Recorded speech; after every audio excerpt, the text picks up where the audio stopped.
For more now, we're joined by Einar Tangen in Beijing. He's a senior fellow at the Tahe Institute and chairman of Asia Narratives. Good to see you again, Einar. Now, what do you think China will want most out of this visit? Well, at this point, there would be a hope for small measures. They're not expecting a huge change in direction. They see the U.S. changing tactics. What would be nice is if there was some gesture taking down some tariffs, even the legislatively, Schumer and these people saying, look, we were wrong. Perhaps we need to look more at this, but it's not likely.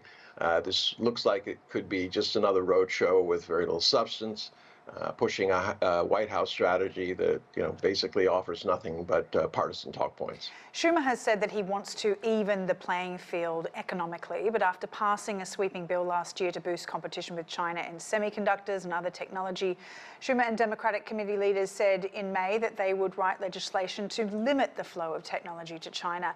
Is this seen as a contradiction of words? Well, not on Capitol Hill, and even as they're here, they're putting the final touches on more restrictive legislation aimed at preventing any kind of investment or constructive exchanges between the U.S. and China. So it's really, it's during an election year. It's hard to see this as anything else other than, kind of posturing.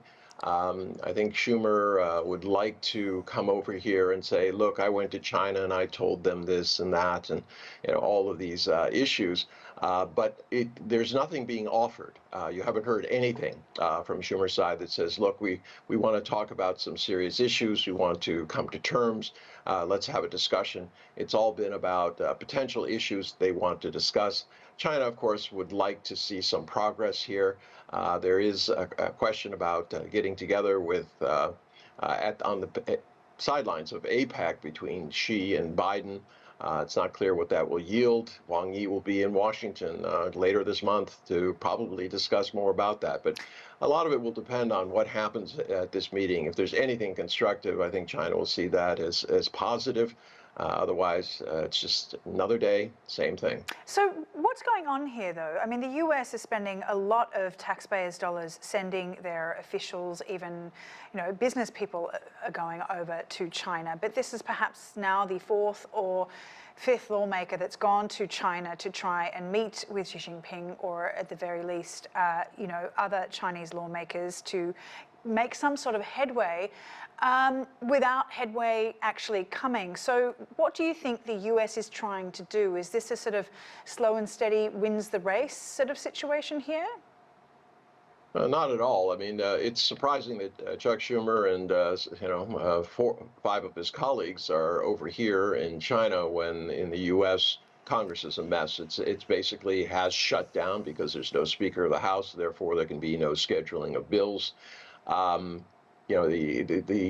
Another $2 trillion is going to be added to the already massive deficit that is out there. There's polarization, all sorts of issues. Not exactly the time to say that it's time to, go to China and fly the flag and blame China for all of our problems. But in Washington, as they say, when times get tough, the tough get going. In this particular case, they're going to China, and it looks like to blame China for all, or at least distract from all the issues that are happening in Washington as we speak. And of course, the senators are hoping for a meeting with President Xi Jinping. Will that likely happen, do you think? No, that's not going to happen. I mean, Schumer has made it very clear that he has a whole long litany of complaints that he wants to bring, whether it's China's fault for the U.S. people using drugs, whether it's Taiwan, Xinjiang, all of these issues, Hong Kong. It's the usual list of things that the U.S. likes to point to when they're talking about China. But it just doesn't make sense for Xi to allow them to have this kind of platform to, in essence, just burnish their arguments that they're doing the right thing, that China's always wrong. All right, Einar Tangen, thank you for your time. Thank you.